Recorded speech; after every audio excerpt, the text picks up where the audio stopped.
وہ کہتے ہیں جی حضرت حسین کو تو کوفیوں نے مار دیا تھا, خود ہی شیعہ علی نے مار دیا تھا, ایم یزید کے متھے مار دیا ہے. واہ واہ, بالکل کوفیوں نے مارا تھا, لیکن وہ کوفی کون تھے؟ جو اہل شام کے انڈر تھے. یہاں پہ بھی جو کچھ ہوتا ہے نا, جب گورنمنٹ ایک ہو تو بات آتی ہے پنجاب پولیس نے یہ کیا. بھائی پنجاب پولیس وفاقی حکومت کے انڈر آتی ہے, اگر اچھا کام کرے گی تو وفاقی حکومت کے کھاتے میں ڈلے گا, برا کرے گی تو وفاقی حکومت کے کھاتے میں. وہاں پہ بھی کوفہ ایک صوبہ تھا شام کی حکومت کا. کوفی وہ تھے جو 22,000 کا لشکر لے کے آئے تھے کربلا میں, وہ کوفی تھے, لیکن اس گورنمنٹ کے انڈر تھے. یہ وہ کوفی نہیں تھے جنہوں نے خطوط لکھے تھے, وہ تو صحابہ اور تابعین تھے. سلمان ابن سرد جن کی حدیث ہے بخاری اور مسلم میں, نبی علیہ السلام نے 2 بندوں کو لڑتے ہوئے دیکھا اور کہا میں ایک کلمہ ایسا جانتا ہوں, یہ پڑھ لیں تو شیطان ان سے دور ہو جائے گا, ان کا غصہ ٹھنڈا ہو جائے گا. اعوذ باللہ من الشیطان الرجیم. یہ جو بخاری مسلم کی حدیث ہے اس کے راوی ہیں سلمان ابن سرد. یہ مین بندہ تھا جنہوں نے حضرت حسین کو کہا کہ وہ بڑا مر گیا اور اپنے بعد ایک چھوٹا چھوڑ گیا. اور جو لفظ انہوں نے استعمال کیا نا, وہ استعمال کیا جو موسیٰ کے مخالف کے لیے ہم استعمال کرتے ہیں کہ ایک بڑے والا مر گیا اور اپنے بعد ایک چھوٹا چھوڑ گیا اپنی جگہ. اتنے سخت الفاظ. اس وقت عبید اللہ ابن زیاد کے روب کی وجہ سے وہ لوگ نکل نہیں سکے. مسلم بن عقیل کو قتل کر دیا گیا, اس سے پہلے نعمان بن بشیر کو گورنری سے ہٹایا گیا, لیکن بعد میں توابون کی تحریک انہوں نے چلائی اور وہ شہید ہوئے سارے. اور پھر مختار سقفی آیا, اس نے پھر عبید اللہ ابن زیاد کو بھی قتل کیا. بخاری اٹھا کے دیکھیں, ترمذی اٹھا کے دیکھیں, حضرت حسین ابن علی کا سر کاٹ کے عبید اللہ ابن زیاد گورنر کوفہ جو یزید کا تھا اس کے سامنے تشت میں پیش کیا گیا. اللہ کی لعنت, اللہ کے فرشتوں کی لعنت, تمام لعنت کرنے والوں کی لعنت جنہوں نے اہل البیت کو یوں ظلمن شہید کیا. آمین. تو وہ چھڑی سے ان کے چہرے مبارک کو چھیڑنے لگا اور ان کے حسن میں کوئی کلام کرنے لگا. تو انس ابن مالک پاس کھڑے تھے, وہ اتنا ہی کر سکتے تھے, بوڑھے ہو چکے تھے, 90+ تھے. انہوں نے کہا کہ رسول اللہ کے سب سے زیادہ ہم شکل حسین ابن علی تھے. یہ بخاری کے الفاظ ہیں. اسی حدیث میں امام بخاری نے لکھا ہے برأس الحسین علیہ السلام, حسین علیہ السلام کا سر مبارک, علیہ السلام لکھا ہے. مولوی نے عربی میں علیہ السلام لکھا تھا, اردو میں ترجمہ رضی اللہ عنہ کر دیا, نکال ہی دیا. عربی میں لکھا ہوا ہے, آپ کھول کے دیکھ لیں, مکتبۃ الشاملہ میں بھی, اسلام 360 میں بھی عربی میں لکھا ہوا ہے, اردو میں رضی اللہ عنہ لکھا ہوا ہے. اور جب زید بھائی مجھے ملنے آئے نا, میں نے کہا یہ دیکھ لیں, انہیں یقین ہی نہیں آیا. کہتے یار یہ انہوں نے کیا ہوا ہے. میں نے کہا یہ اچھا ہے, اس کو چینج کرنے کی ضرورت نہیں ہے, ہم نے بتانا ہے بعد میں بھی کہ کیا کام ڈالتے ہیں. انہوں نے دارالاسلام والوں سے اٹھایا تھا, میں نے کہا اسی طرح ہی رہنے دیں تاکہ ہم دکھا سکیں بعد میں. sunna.com بہت بڑی ویب سائٹ ہے جس پہ حدیث کی کتابیں ہیں. عربی میں علیہ السلام لکھا ہے, اردو میں رضی اللہ عنہ لکھا ہوا ہے. ایک فرقہ وارانہ اس چیز کو دھڑاڑ کو قائم رکھنے کے لیے. تو عبید اللہ ابن زیاد جس کے سامنے حضرت حسین کا سر کاٹ کے رکھا گیا, وہ کوفی تھا لیکن گورنر تھا شامیوں کی طرف سے. لہذا یہ کہنا کوفیوں نے مار دیا تھا ظالموں, یہ وہ کوفی تھے جو حضرت حسین کے مخالفین تھے, نہ کہ وہ شیعہ علی کے جنہوں نے حضرت حسین کو وہاں پولیٹیکل سٹرگل کے لیے بلایا تھا. اور حضرت حسین لڑنے نہیں گئے تھے, بچوں کے ساتھ ایک سیاسی جدوجہد کے لیے جا رہے تھے جس کا آخری انجام قیام حسین ہی ہونا تھا, لیکن اس سے پہلے ہی ان کو شہید کر دیا گیا. اسی لیے انہوں نے راستہ بھی بدلا. یہ جو کہتے ہیں جی وہ دمشق کی طرف جا رہے تھے یزید کے ہاتھوں میں ہاتھ دینے, بالکل جھوٹ ہے. وہ راستہ انہوں نے اس لیے بدلا تھا کہ انہیں پتہ چل گیا تھا کہ مسلم بن عقیل شہید ہو چکے ہیں, یہ مجھے بھی کوفے تک نہیں پہنچنے دیں گے, تو میں انہیں دھوکہ دے کے دوسرے راستے سے جاؤں. لیکن ان کے پاس تو اتنی فوج تھی, انہیں بھی یہ خطرہ تھا کہ حسین ابن علی کہیں راستہ نہ بدلے, تو انہوں نے کربلا کے پاس بھی پڑاؤ کیا تھا کہ اگر اس راستے سے بھی آئے تو ہم پکڑ لیں گے, جو یہ نقشے بنا کے آپ کو بتا رہے ہوتے ہیں. اللہ کے بندو ڈر جاؤ, جھوٹ باندھتے ہو, اپنی طرف سے باتیں بنا کے منسوخ کرنا شروع کر دیتے ہیں. جو اسی کے ساتھ جڑا ہے وہ کہتے ہیں حسین علیہ السلام نے 3 شرائط رکھ دی تھی جی کربلا میں. انہوں نے تو خود عبید اللہ ابن زیاد کو کہا کہ مجھے یزید کے پاس جانے تو میں اس کے ہاتھوں میں ہاتھ دے کے بیعت کر لیتا ہوں. واہ واہ واہ سبحان اللہ. اگر یہ ہو جاتا تو عبید اللہ ابن زیاد نے لڈیاں ڈالنی تھی اور کہنا تھا یزید صاحب آپ کے ابا جی جو کام 4 سال تلوار کے زور پہ نہیں کروا سکے, دیکھیں میں نے کروا لیا ہے. اور یزید اسے کتنا انعام دیتا کہ میرے ابا جی جو کام نہیں کروا سکے کہ حسین کی بیعت نہیں لے سکے تم نے لی ہے. ظاہر ہے اس کے بعد تو پھر بنو امیہ کی حکومت لیجیٹمائز ہو جانی تھی نا, جب بنو ہاشم نے بیعت کر لی نبی علیہ السلام کے گھر والوں نے. آپ دیکھیں مسئلہ یہی تھا کہ جب تک حضرت حسین بیعت نہیں نہ کرتے وہ حکومت جو ہے لیجیٹمائز نہیں ہوگی, وہ تلوار کے زور کے اوپر ہے. تو یہ عقل مانتی ہے کہ عبید اللہ بن زیاد یہ موقع جانے دیتا. کہتے ہیں دوسری شرط رکھی کہ مجھے مسلمانوں کہ کسی بارڈر والے ایریا میں بھیج دیں, میں کافروں کے خلاف جہاد کروں. اس زمانے میں تو کافروں کے خلاف کوئی جہاد نہیں ہو رہا تھا, آپس کی خانہ جنگی تھی, یہ بھی بالکل فراڈ ہے. تیسرا جی مجھے مدینہ شریف واپس جانے دو. انہوں نے مدینہ شریف کو جانا تھا, انہیں تو راستے میں پتا تھا کہ مسلم بن عقیل شہید ہو چکے ہیں اور میرے ساتھ کیا ہوگا. ان کو تو حدیثیں پتا تھی کہ میرے بارے میں موجود ہے. یہ جس کتاب سے انہوں نے پیش کیا انصاب الاشراف, امام بلازری کی کتاب, اور کہتے ہیں یہ 3 شرائط موجود ہیں. اور آئے دن آپ کو وہ جو ایک مماتی دیوبندیوں کا مولوی ہے نا, وہ بھی یہ بیان کرتا پھرتا ہے, پکا یزیدی ہے وہ. ایون آپ تو وہابی اس کو اپنے پلیٹ فارم کے اوپر لے کے آتے ہیں, بندیالوی کو. اس کی میں نے طبیعت صاف کی تھی. کلن اور یاد آیا جائے, میں انہوں پر دسا سی تو قرآن بھی نہیں آتا ظالم, کتھو چیزاں چک کے کتنے فٹ پہ کرنا ہے. کلن وعد اللہ الحسنہ, اس کی میں نے تفسیر بھی بیان کی تھی قرآن سے, بخاری سے, مسلم سے. یہ اس نے ذلیل حرکت کی کہ اس نے کہا یہ 3 شرائط تھی. انصاب الاشراف جو کتاب ہے نا, اگر اس کتاب سے یہ تم نے روایتیں ماننی ہیں تو پھر اس میں تو بہت کچھ لکھا ہوا ہے جو تمہیں ہضم نہیں ہوگا. اسی لیے ہمارے استاد شیخ زبیر علی زئی صاحب نے اگرچہ فضائل صحابہ کتاب میں یہ روایت نقل کی انصاب الاشراف سے, اور لکھا کہ اس کی سند حلال بن یساف تک تو درست ہے, لیکن یہ نہیں انہوں نے کنفرم کیا کہ حلال بن یساف واقعہ کربلا میں تھا یا نہیں. اور بعد میں اس کتاب سے ہی جان چھڑا لی, حلال بن یساف بھی فارغ ہو گیا. وفات سے پہلے انہوں نے فتاوی علمیہ میں مضمون لکھا کہ امام بلازری کی کتاب ثابت نہیں ہے. لیکن یہ انہوں نے کیوں کیا وہ آپ کو میں بتاؤں گا, یہ انہوں نے نہیں بتایا. یہ جب میری ان سے ڈسکشن ہوئی تو انہوں نے کہا کہ علی بھائی اگر ہم اس کتاب کو صحیح مانیں نا تو اس میں تو باقی روایتیں موجود ہیں, ان کا کیا کریں گے. میں 3 روایتیں پیش کرنے لگا ہوں الزامی جواب کے طور پہ, یہ نہ ہو اس کو کوئی کلپ کاٹ لے. وہ گلے پھاڑنے والے مولویوں نے میرا یہ کلپ کاٹ لیا تھا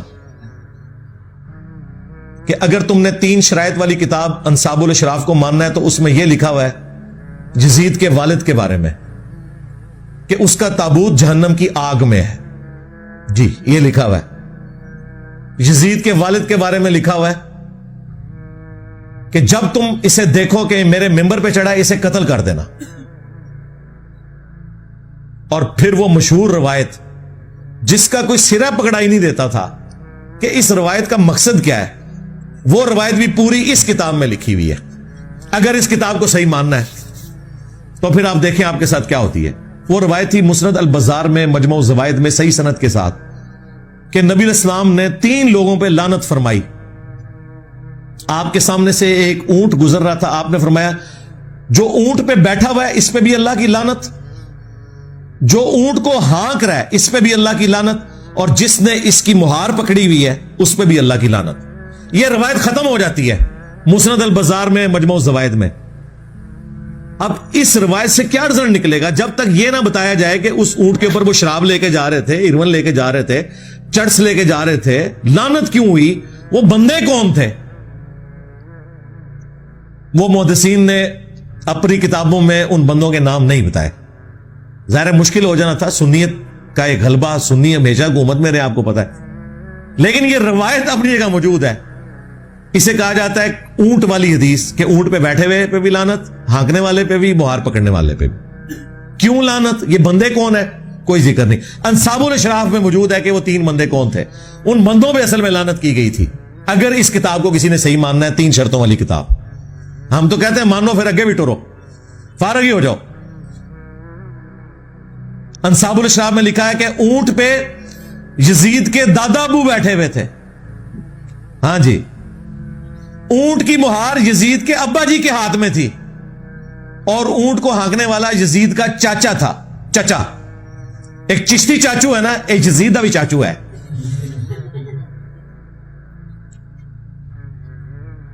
اب یہ تین نام میں نے اس لیے نہیں بتایا کہ وہ پھر کلپ کو کاٹیں گے. میں نے آپ کو اشارتاً بتا دیا کہ اونٹ پہ یزید کا دادا بیٹھا ہوا تھا, مہار اس کے ابے کے ہاتھ میں تھی, اور ہانکنے والا چاچا تھا.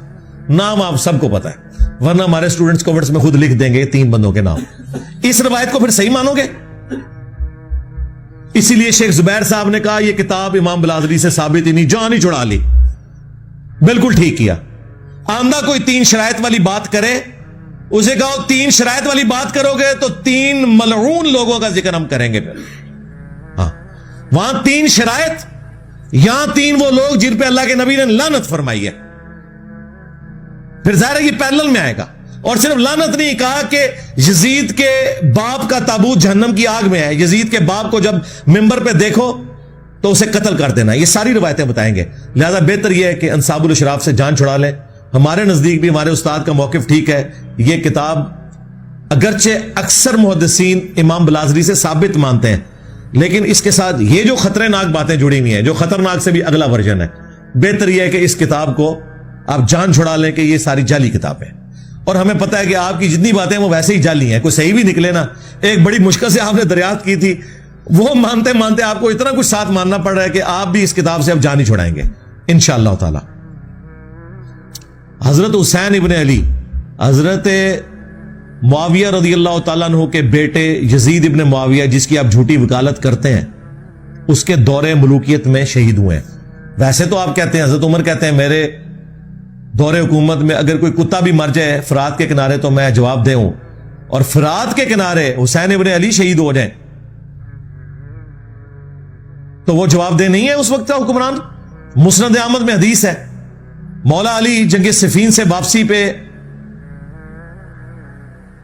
نہروان جاتے ہوئے جب نینوا نامی جگہ سے فرات کے کنارے گزرے تو کہا اصبر یا ابا عبداللہ, اے ابو عبداللہ صبر کرنا صبر کرنا صبر کرنا. تو وہ ساتھ جو غلام تھا اس نے کہا آپ کس سے باتیں کر رہے ہیں؟ تو اپنے تخیل میں آپ بات کر رہے تھے, اپنے دکھ کا اظہار کر رہے تھے. تو ابو عبداللہ حضرت حسین کی کنیت تھی, وہ ان کو مخاطب کر رہے تھے. پھر انہوں نے کہا کہ میں ایک دن نبی علیہ السلام کے پاس حاضر ہوا اس حال میں کہ حضور نے حسین کو اپنے ہاتھوں میں اٹھایا ہوا ہے, آپ کی آنکھوں سے مسلسل آنسو جاری ہیں. میں نے کہا میرے ماں باپ آپ پہ قربان, آپ کو کس نے غمگین کر دیا؟ تو آپ نے فرمایا ابھی ابھی حضرت جبرائیل علیہ السلام آئے تھے, انہوں نے مجھے خبر دی کہ آپ کے اس بیٹے کو جس سے آپ اتنا پیار کر رہے ہیں, آپ کی امت پیاسا فرات کے کنارے شہید کر دے گی. تو میں اپنے جذبات پہ قابو نہیں رکھ سکا. پھر میرے کہنے پر حضرت جبرائیل نے ہاتھ مار کر کربلا کی سرخ مٹی بھی مجھے لا کر دکھائی. تو نبی علیہ السلام کو حضرت حسین کی پیدائش کے ساتھ بتا دیا گیا تھا. حضرت حسین کو بھی پتا تھا میں نے کربلا میں مظلوماً شہید ہونا ہے. یہ کوئی چھپی ہوئی بات نہیں تھی, یہ اوپن سیکرٹ تھا. پھر حضور کی وفات کے 50 سال بعد جب 61 ہجری میں یہ واقعہ ہوا تو مسند احمد میں موجود ہے, عبداللہ ابن عباس نے ایک خواب دیکھا.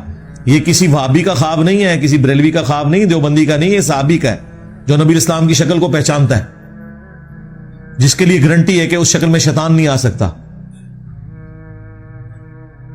دوپہر کے وقت کہتے ہیں میں نے دیکھا نبی اسلام کے بال بکھرے میں گرد آلود ہے, ہاتھ میں خون کی ایک شیشی ہے. میں نے کہا یا رسول اللہ میرے ماں باپ قربان, آپ کی حالت کس نے کر دی؟ تو نبی اسلام نے کہا کہ میں صبح سے حسین اس کے ساتھیوں کا خون جمع کر رہا ہوں کربلا میں. یہ ایک تمثیلاً ایک خواب دکھایا گیا, یہ نہیں کہ نبی اسلام وہاں پہ موجود تھے, یہ تمثیلاً ہے. کہتے ہیں میں گھبرا کے اٹھا, میں نے وہ تاریخ اور دن نوٹ کیا, اور کتنے عرصے بعد خبر آئی, کیونکہ اس زمانے میں میڈیا تو نہیں تھا, کہ 10 محرم الحرام 61 ہجری میں حسین ابن علی کو ان کے ساتھیوں سمیت کربلا میں شہید کیا گیا. نبی علیہ السلام اپنی وفات کے بعد بھی تمثیل کے طور پہ اللہ تعالیٰ نے دکھایا ہے کہ حضور کا دل دکھا ہوا ہے جو کچھ حسین ابن علی کے ساتھ ہوا. اور مزے کی بات آپ کو بتاؤں, یہ حدیث شاہ اسماعیل دہلوی جو وہابیوں کا امام ہے, دیوبند اور اہل حدیث کا, جس طرح بریلویوں کے لیے عام مذہب بریلوی ہے, اس نے اپنی کتاب تقویت الایمان کے ساتھ جو تذکیر الاخوان لکھی نا, اس میں انہوں نے یہ حدیث مسند احمد کی لکھی اور لکھا یزید پلید. یہ آج یزید کو رضی اللہ عنہ کہتے ہیں, ان کا ابا کہتا تھا یزید پلید. اور یہ حدیث لکھ کے انہوں نے کہا کہ یہ حدیث اس بات پر گواہ ہے کہ نبی علیہ السلام جنتوں میں اپنے حسین کی شہادت پہ غم زدہ ہیں. یہ کس نے لکھا؟ اسماعیل دیلوی نے. اس حدیث سے یہ رزلٹ نکالا انہوں نے, اور یہ پچھلے کیا کر رہے ہیں ریالوں کے چکر میں. تو یہ تکلیف دہ چیز جو امت کو جس نے دو ٹکڑے کر دیا, آج تک امت جڑ نہیں سکی. الحمدللہ ہم نے کوشش کی ہے قرآن و سنت کی روشنی میں ان چیزوں کو پبلک کے سامنے رکھیں اور لوگوں کو یہ پتا چلے کہ حق بات کیا ہے. باقی یہ زبردستی دھکے کے ساتھ چیزوں کو ثابت کرنا یہ بالکل ظلم والی بات ہے. مجھے یہاں پہ وہ قول یاد آیا ابراہیم نخعی کا, جو بخاری مسلم کے راوی ہیں, تابعی ہیں. وہ کہتے ہیں بالفرض اگر میں دنیا میں قاتلین حسین میں شامل ہوتا اور قیامت کے دن اللہ تعالیٰ میری بخشش بھی کر دیتا, میں جنت میں بھی پہنچ جاتا, تب بھی میں جنت میں رسول اللہ کا سامنا نہیں کر سکتا تھا کہ کہیں حضور مجھ سے پوچھ ہی نہ لے کہ دنیا میں تو میرے حسین کے قاتلین میں شامل تھا. یعنی دیکھیں, حالانکہ جنت میں سب کچھ بخشش کے بعد بھی پہنچ گئے نا. جو غیرت مند ہے نا, یہاں تو کہہ رہے ہیں جی اللہ چاہے تو بخش دے. جو کہہ رہے ہیں کہ اگر ہم بخشے بھی جائیں نا, یہ کہتے ہیں نا اللہ چاہے تو یزید کو بخش دے, ہم کہتے ہیں ہمارا کوئی لینا دینا نہیں کہ اللہ اور بندے کا معاملہ ہے. لیکن جو غیرت مند لوگ ہیں وہ کہہ رہے ہیں ہمیں بخش بھی دیا جاتا نا اس عمل کے سبب, تب بھی ہم رسول اللہ کا سامنا نہیں کر سکتے تھے جنت میں, کہیں حضور پوچھ ہی نہ لے کہ تو دنیا میں میرے حسین کے قاتلین میں شامل تھا. یہ قول ابراہیم نخعی کا, جو بخاری مسلم کے راوی ہیں, حضرت امام حنیفہ کے دادا استاد ہیں. المعجم الکبیر طبرانی میں ان کا قول صحیح سند سے موجود ہے. غیرت مند لوگ ایسے ہوتے ہیں, ابراہیم نخعی جیسے. 50 ہجری میں پیدا ہوئے ہیں, 96 ہجری میں فوت ہوئے ہیں, صرف 46 سال ان کی عمر تھی, لیکن اہل بیت کے چاہنے والے تھے, بخاری مسلم کے راوی ہیں. حنفیت پوری ان کے اوپر ڈیپینڈنٹ ہے, کیونکہ یہ آگے سے ایک واسطے سے عبداللہ ابن مسعود کے شاگرد ہیں, تو وہ اپنے آپ کو ان کے ذریعے منسوب کرتے ہیں. یہ چیزیں بھی ان کی پھر لیں نا آپ.